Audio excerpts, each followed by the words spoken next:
This is a mission report of some of what has been done in 2019 under the topic, the theme, unto the ends of the earth, taken from Acts chapter 1 and verse 8. The Bible says, as Jesus was speaking to his disciples or apostles, you will be my witnesses in Jerusalem and in Judea and Samaria and to the ends of the earth. As I think about what God has done in 2019, I have to go back 10 years ago when I began to think about how I could most effectively work in Latin American missions, to develop a mission vision for the churches, to see and evaluate needs, and also to seek a biblical model. And so those two things I tried to merge as I began to think about the needs of the churches for healthy churches, discipleship, spiritual development, equipping and evangelism and other kinds of equipping and church planting, and also to think what is a biblical model that could be followed that we might be able to duplicate. And so we began to think about how that could be done, and I came to Acts chapter 14, verses 21 through 23, where it says that Paul and those with him were revisiting the churches, the new churches that had been established, so that they could strengthen the souls of the disciples, exhort them to continue in the faith, and to appoint elders in every church. That is the vision, and has been for 10 years, the vision of Latin American leadership development, to help churches mature into healthy churches, develop and equip spiritual leaders, plant more churches, and meet the basic needs of the Latin American churches. And so as we begin to think about the projections that were made 10 years ago, I was dreaming, I was thinking about possibilities, what could happen, and I began to think about what would happen if I could work with a network of local churches that would serve as points of light all across Latin America. The reality has come to be across 10 years that I have worked in 12 nations with perhaps as many as 40 model churches. There is a network of perhaps 100 to 150 churches that we're working with. My goal was to think that it would be possible to develop at least 2,000 new disciples each year, baptizing and teaching, following the Great Commission of Matthew chapter 28, developing spiritually mature Christians, healthy mission churches that would be self-directed, self-edifying, self-duplicating, and also would be missionary churches that would be planting new churches in their own countries. And I believe that the 10-year results, as we have tried to put together the statistics year after year, is that we have more than 20,000 new Christians and dozens of new churches. And so I make 6 to 10 trips each year. I'm normally in Latin America between 100 and 150 days. I'm trying to cut that down a little bit. Each year is a little different, but I'm able to visit in 20 or 30 different locations, work with about 100 churches. Over the 10 years, we have over 10 churches that we have worked with to develop elders, and many of those elderships are working to develop more elderships in their own countries. Dozens of new churches have been planted, and the baptisms have multiplied. So now we're beginning an 11th year of work into Latin America in 2020, but very quickly I want to look back at 2019.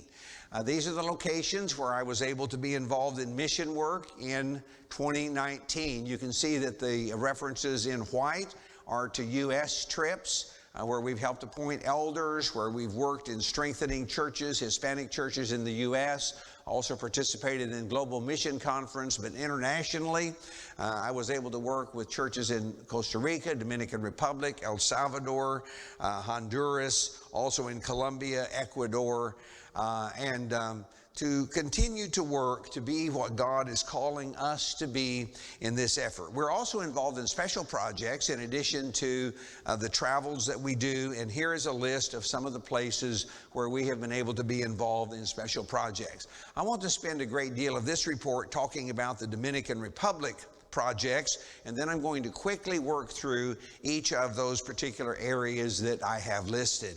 When we think about what's happening in the Dominican Republic, here's my history of visits to the Dominican Republic. In September 2015, I made my first trip. I was in Santo Domingo. I established my primary contacts. A little over a year later, I went to the western frontier with Haiti, and we established an eldership in the church in Neiva. Less than a year later, I was back in Neiva, and we held a campaign, and we worked with a number of newly established Haitian churches This is just about 2 years ago. I was back in 2017 in Santo Domingo, back in 2018 to support the Haitian Church Evangelism Development Project, and was there again in 2019. So here are some of the photos of how that has developed. Here's the trip in 2016. We were able to appoint the elders and deacons that you see in the lower right. Then we were back in 2017. We did the campaign that you can see. It was a night campaign. I had my first opportunity to hear Christians singing in Creole. And then I was back again in 2019. And you can see the preachers that have been developed in the Haitian churches. That would be the upper picture to the right.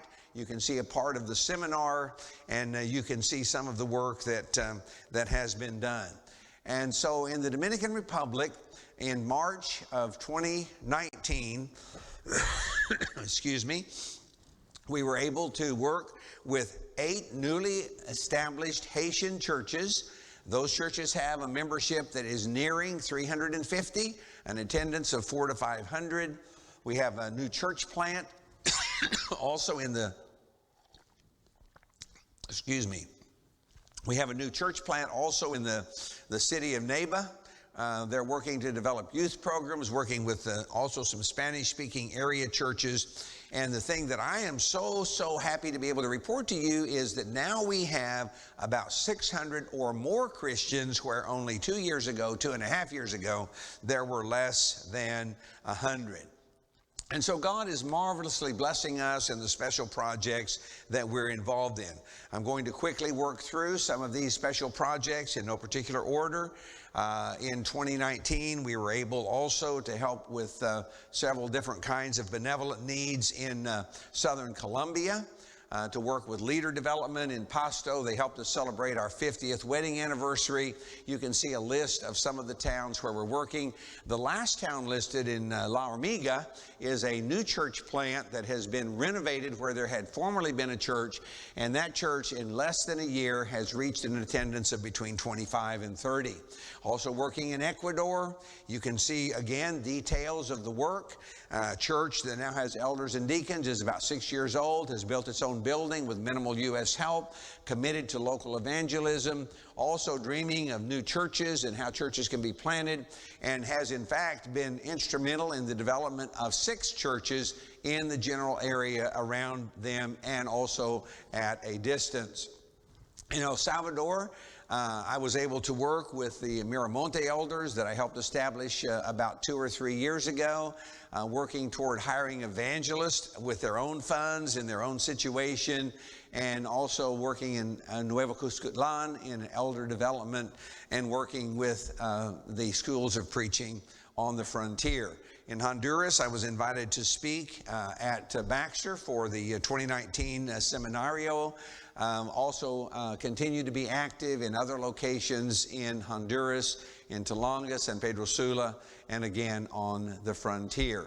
In Peru, the special projects included work with the National Leaders and Preachers Conference. Also was instrumental in working with IBI, which stands for the Inter-American Bible Institute, and teaching there and working with the Los Pinos Church in church planting, especially in Cajamarca. There are 6 or 7 new churches that are being planted.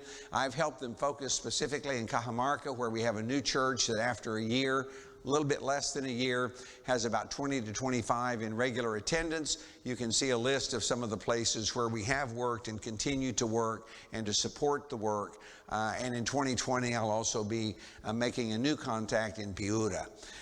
Finally, I want to mention that in 2019, we've continued with the special printing projects.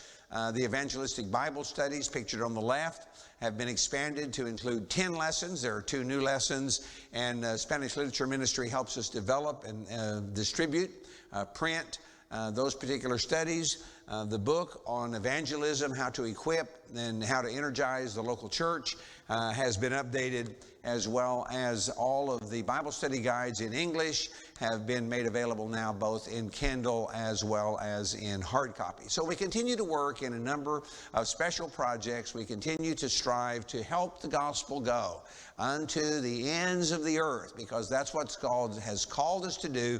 And when the gospel goes forth, disciples are made, People are baptized, people come to Jesus, people continue to be taught that they might be strong disciples, and we are helping develop spiritual leaders, national leaders who work in their own churches, in their own countries, in churches that are self-sustaining, self-directed, self-edifying, and self-duplicating, so that more and more churches are being established.